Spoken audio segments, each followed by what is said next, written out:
మన దేశంలో నాకు బాగా కోపొచ్చే దరిద్రం ఏంటంటే ఒక డ్రైవింగ్ లైసెన్స్ అప్లై చేసుకోవాలంటే నీకు ప్రాసెస్ ఎవరు చెప్పరు కరెక్ట్ గా.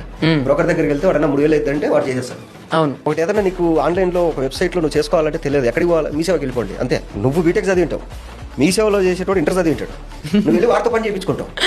తెలియదు నీకు. మన గవర్నమెంట్ ఏం చేసిందంటే జనాలు ఎడ్యుకేట్ అయితే ఫ్యూచర్ లో రాజకీయాలు దెబ్బతింటాయి కాబట్టి ఇలా కొడుకులు రాజ్యాంగం అంటే ఎందుకు తెలియకూడదు, ఒక గవర్నమెంట్ ప్రాసెస్ ఏంటో తెలియకూడదు, ఇది తయారు చేసి పడేసి. ఇప్పుడు చిన్నపిల్లలు ఉన్నారు, మీరు చెప్పినట్టు రేపు అటెంప్ట్లు అవి ఇవి జరుగుతున్నాయి, వాడికి 7th క్లాస్ నుంచి సిలబస్ పెట్టండి పోక్సో యాక్ట్ కింద, వాడికి తుచ్చు పడుతుంది.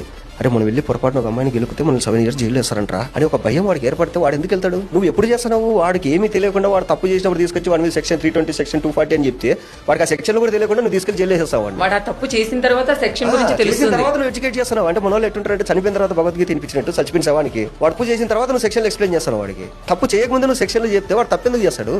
ఎడ్యుకేషన్ సిస్టమ్ లో ఫిజిక్స్ లో అలా అయింది ఇలా అయింది, సైన్స్ లో దీని షేప్ ఎలా ఉంటుంది, దాని అవి కాదు తెలియాల్సింది. మన కాన్స్టిట్యూషన్ ఏంది, రేపు మనం ఏదైనా తప్పు చేస్తే మనం ఎలా రియాక్ట్ అవ్వాలి, లేదా మన మీద ఏమైనా జరిగితే మనం ఎలా కంప్లైంట్ ఇచ్చుకోవాలి, మన ఫ్యూచర్ లో మనం అసలు ఏం తింటే బాగుపడతాం, మన హెల్త్ బాగుండాలంటే మనం ఇది కదా ఎడ్యుకేషన్ అంటే. నువ్వు ఏదేదో సోది పనికిరాందంతా చెప్పి ఆ సబ్జెక్ట్ల పేర్లు కూడా గుర్తుండవు ఎవరికే కానీ. అంటే కరెక్ట్ ఎడ్యుకేషన్ లేక ఇలాంటివన్నీ జరుగుతాయి. ఎడ్యుకేషన్ లో ఇవి పెట్టాలి, ఇవన్నీ ఉండాలి.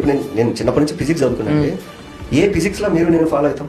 అమీబా షేప్ ఇలా ఉంటుంది, ఏం చేసుకుంటారు మీరు అమీబా షేప్ తెలుసుకొని? ఎందుకు ఎన్ని దానివల్ల ఏం దమ్ముడి ఉపయోగం ఉందే మనకి ఏమన్నా? నువ్వు చిన్నప్పటి నుంచి ఈ సబ్జెక్టులు పెట్టుకుంటే కనీసం పనికొచ్చేది చెప్పాలి కదా. అట్లా నాకు మొన్న ఆర్సీ అప్లై చేస్తే సేమ్ ఇంతే, మీరు ఈ పంపించేసేయండి బ్రోకర్ అప్లై చేస్తాడు, అది ఇది అని చెప్పి వాడు ఒక అడ్రస్ పెట్టాల్సింది ఇంకొక అడ్రస్ పెట్టి ఇదంతా ఎప్పుడు అనిపించింది కూడా అమ్మ కనీసం ఇంత చదువుకున్నా నేను ఆర్సీ ఆన్లైన్ లో అప్లై చేసుకోలేనా?